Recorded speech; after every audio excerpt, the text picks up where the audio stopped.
1:40 in the morning. Sweet. The things we're due for you guys. Just saying. It's like my kids. What? I'm back. Your back is. You're getting old, dude. Stop it. It's not allowed. It's okay. I'm also getting old. I need water.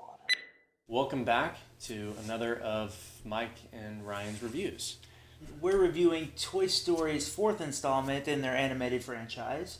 And it brings back all the characters you know and love. Woody, the cowboy sheriff character, Buzz Lightyear, the adventurous spaceman, and all the fun, I guess what you'd say, side characters. Of course, you've got Rex and the Potato Heads and a Slinky Dog and a slew of others. We're not going to go through the list of them here, but yeah, and you don't get to see as much of them in the film as you did the others, but you see some new characters, you see some old characters. Some have more screen time than others. Depending upon the film you're watching, various ones could be main characters as well. Like in this one, you have Bo Peep. So I really like how in the beginning we start with kind of an introduction of Bo Peep, which they showed her in the trailer. It was that's not really a spoiler or anything, right? But we kind of fill a plot hole or two there. Yeah. That people had questions about in the last film, and then we progress in a way that it brings back the beloved characters, and it brings back all of those elements where we really have grown to love and cherish throughout this franchise. But at the same time, it introduces a new adventure, a new a story arc, to where we see some other elements, other characters coming into play, and kind of a new adventure. Yeah, it's fascinating how they do that too. They start a new adventure, and they I think wrap this whole thing up nicely. Yes, all four. I fully believe that this will be the final one, unless they do some kind of a strange spin-off. But I mean that's what I get from it, and it was wrapped up nicely. Yeah, absolutely. And I enjoyed the story. I feel like it was well produced. I feel like it was well written. I didn't really have any issues with the pacing of it or anything like that. I don't feel like they chased any rabbit holes, or where we feel like some films will go off in this direction or that direction. Will have so many subplots working at the same time. I don't feel like that happened here. Well, and to be fair, there probably were a few moments like that, but it wasn't made obvious. It was it was just a very authentic feel. I mean, it's just like the other films, really. I mean, but you and I have our different favorites. I think I liked one a lot. Obviously, it's the first. It's a classic. Mine too. I feel like two really built well off of the first, and might have even been a little bit better, and I didn't like three all that much, and then four comes in, and I don't know. I mean, for me, that's probably going to be a better one than two. I know you don't agree. Go ahead. No, it's terrible. It's not terrible. It's terrible. You said you liked the movie. Now you're saying it's terrible. The movie was great. Oh. I'm saying your organization of films was awful. My criticism is awful. Okay, I agree with you on the first one. We should close this channel down. No, I agree with you on the first one.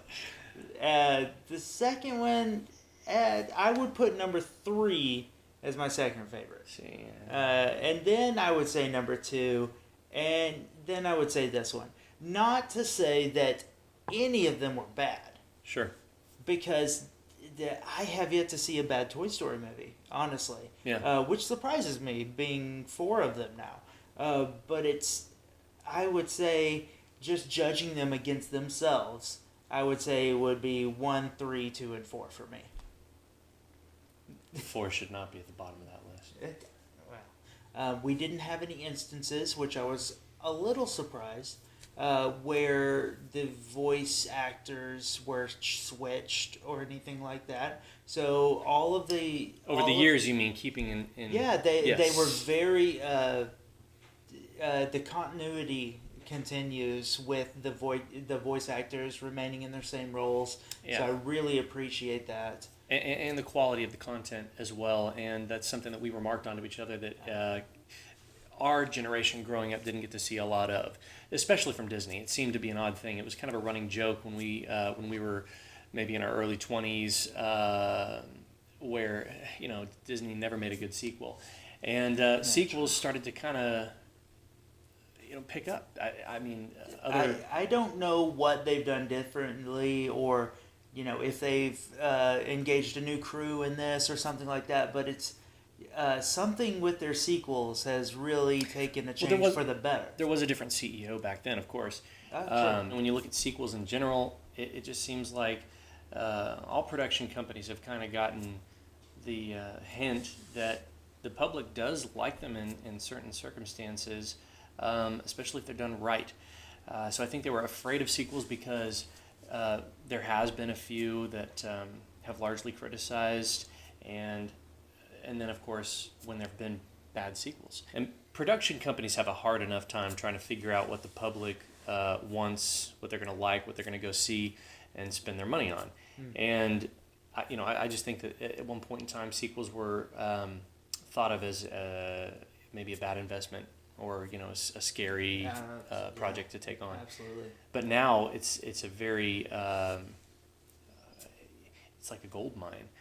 It's like striking oil. If you've got a great first movie, take the Avengers, for instance. You just have to know. I guess Titanic 2 wouldn't have been a good option, right? No.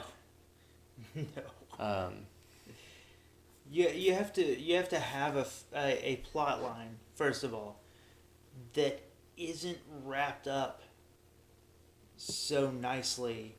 You have to have a story that doesn't finalize itself. Exactly. Well.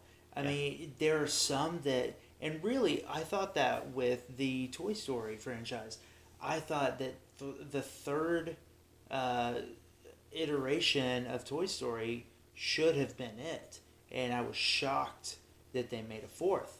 I didn't expect it. I felt like it was really wrapped up very well. See, and I had a different kind of opinion there. The third wasn't my favorite, and while I was shocked that they came out with a fourth one, I really did believe that the third was it.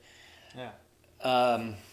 But I wasn't like left satisfied as a millennial who kind of grew up with these films, and after this fourth one, I can say that I'd be surprised if there was a fifth. Yeah, I can see that. More surprised now, I think. Yeah. After watching this one, I think it would be. They would have to have a very creative premise in order to do a fifth film. Yeah. Very creative and really take the story maybe in a whole new direction. Maybe building on characters that they have not touched on yet. Yeah, and you want to talk about something closing out nicely. I really feel like this fourth film did. To be honest with you, I am not ashamed to admit that I cry in movies, and I cried in this one. So some of you are gonna cry. Just saying. Not this guy. Yeah. No. I cry in movies too, but I didn't get that from Really? this one. So Yeah. never. Yeah. It's news to me. Okay. Marley and me, I bawled like a baby. Up. Yeah. Okay. All Yeah. right. Sobbed. I've learned something new about my friend. So, there was a lot of a lot of humor, as you would always expect from a Toy Story film. I mean, it's not just because you've got Tom Hanks and Tim Allen. These two guys have been some of the funniest men in their entire careers, and Tom Hanks is just a brilliant actor. Really Classic. lends such expertise to anything he does. Well, he's got great depth. The man can Yes. play so many roles, and he does humor so well. But a lot of the funny moments came outside of where we typically expect it with these the expectation in the franchise here with these two guys. Yeah. You've got the new character that's been introduced that everybody knows about from the trailer, Forky. And it's kind of odd, kind of quirky, and he starts off just as odd and quirky as he seems in the trailer. Yes, for sure. But then it becomes funny. Yeah, absolutely. Yeah. And he really has a great character progression throughout the film. I love his personality, or lack thereof, at the beginning. Yeah, it's almost like he's learning as he goes. Yeah. You kind of get this feeling. It's like certain aspects of the world are so new to him. Mm-hmm. Yeah, absolutely.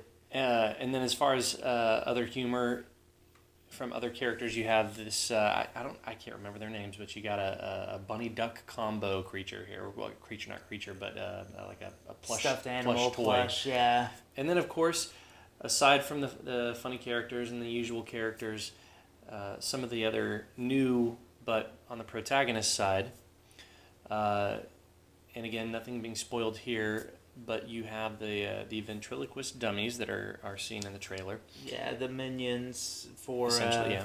for the Gabby, which is the main protagonist. Yes. An interesting story develops with her, but a little on the creepy side at first. I want to touch on that too. I really felt like with Gabby, there were two characters.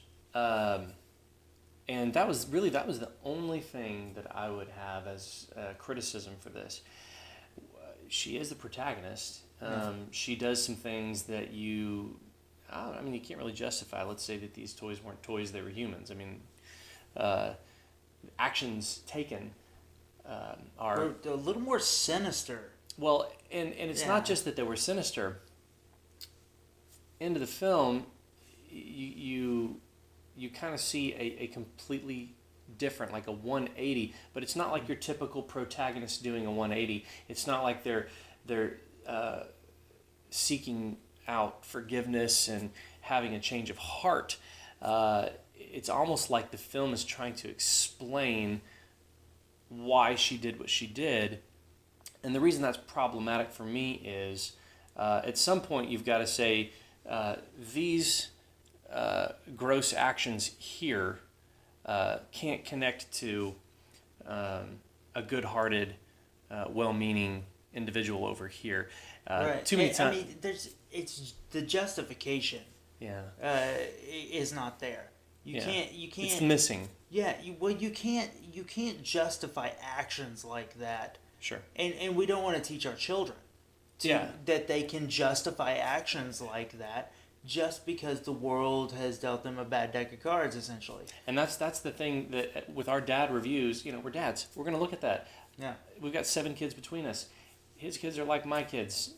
So I kind of count them in all in one lump sum. And my kids are like his. But that's what we think about. We look at this stuff and we think, well, okay, what lesson are they learning? And not every lesson that you get from a film is going to be good, and hindsight is 20/20. Other things to touch on: the more of the dad aspects to throw out. There were the creepy dolls. True.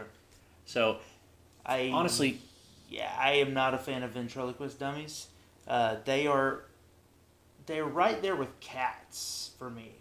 So, well, and I'll tell you, my kid classified these as zombies, and she doesn't even watch anything with zombies. She's had a friend once show her a game with zombies in it, and in her mind, she connected their motions, their animation, their whole look as zombies. There was no flesh eating or toy part eating except from the cat, and I think this is in the trailer too. Where See, I told you the cats are evil. This cat might be evil. Half of a toy is just there on the floor, and completely dismembered. They turned it into a comedic moment, which Yeah. Exactly. People want to criticize the old school Warner Brothers cartoons where they beat somebody over the head with a mallet or something. But you've got this. You get Elmer Fudd fluff. chasing people down with shotguns. Fluff all over the floor and the legs. And anyway, they were creepy. The ventriloquist dolls were creepy. But in this film, there were no kids crying out. Sure. Really, the creepy aspect was actually was fairly subdued. The only times that people would kind of cry out, so to speak, not really cry, but like, was a shock and awe moment where where all of a sudden, boom, in your face, unexpectedly comes this ventriloquist. And what ended up happening, I thought this was fascinating, is at the very end, it became comedic. So really, they played it off very well. Yeah. Yeah, they jumped, from a gasp moment to a moment where you can just laugh about it. Mm-hmm. And I think they did that very well. Yeah, and then we're laughing at other people in the movie that are now being scared by these ventriloquists as opposed to the audience being the ones scared. So they turned that into a comedic moment, and this has a lot of great aspects to it. It of course, being a children's story, you've got the wholesome. And it stays wholesome. But you have a love story aspect that's really sweet. And my 7-year-old's response was, they're in love. And they pick up on it, and it's not intended to not be picked up on. It's just cute. It's a great part of the story. Yeah, absolutely. So this may very well be the last of the Toy Story movies, the ending of this franchise.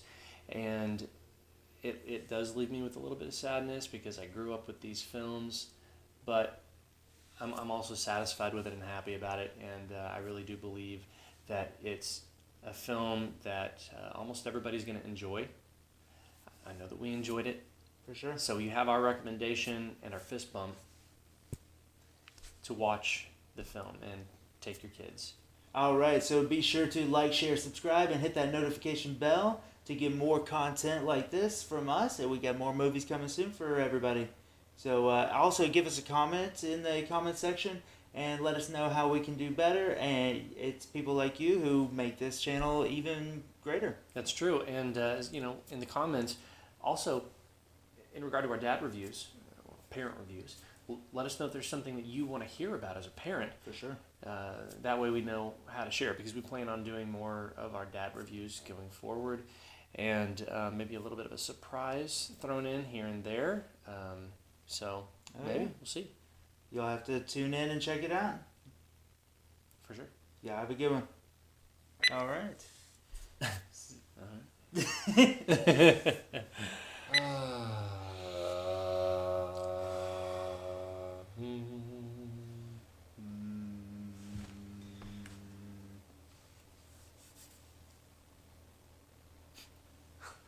Stop it! Why do you always look at me like that afterward? We're never gonna get this. You're always like, you're weird. Wow.